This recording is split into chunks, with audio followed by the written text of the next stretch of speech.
I've lived in this area since 1980. My father was in the restaurant business, not in this area, but as a kid in other places in the country, in California and New Jersey. But anyway, when I turned 18, I started cooking and I became a chef. And so I was a chef up until 2000. I sold my restaurant. I value life, and being a chef is like 70 hours a week in the kitchen.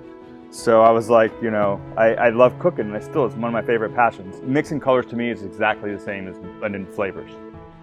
I started building furniture, but then I followed into painting, and it's kind of what I stuck with. The catalyst that began this style of painting was I painted on a piece of furniture with house paint. It's like, oh, I like painting.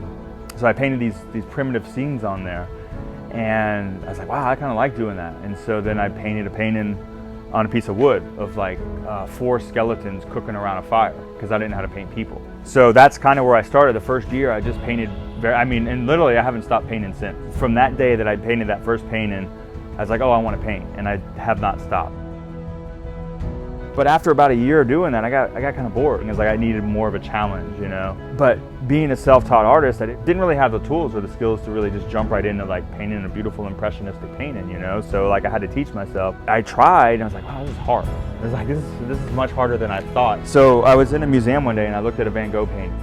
When I was up close, I saw that like when Van Gogh painted a tree was 1,000 brush strokes. So then I learned from Van Gogh, it's like, oh, it's like, okay, trunk, just.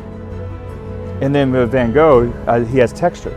So then I realized, oh yeah, you just put a little bit of texture. So I mixed latex caulk and house paint together and started painting just like, it's this stroke right here. Honestly, that kind of started it all, and it was just like, it grew into this. One of my favorite things that I love is when young people are inspired, like kids, little kids, teenagers. I love talking to teenagers who are inspired, because how hard it is to inspire kids these days. When I see young people interested in painting, I'm like, oh, cool. There's the creative side of being an artist, but I also love discussing with kids just the practicalities of how to sustain yourself, to live a life, to do what you really want to do. Learning how to live a way to be open, not afraid. I just like to talk to them and inspire them and give them the confidence to try anything.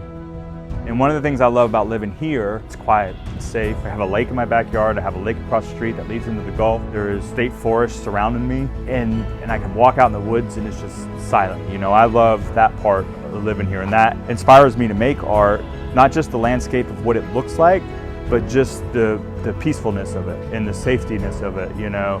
It inspires a calmness in me that allows me to create.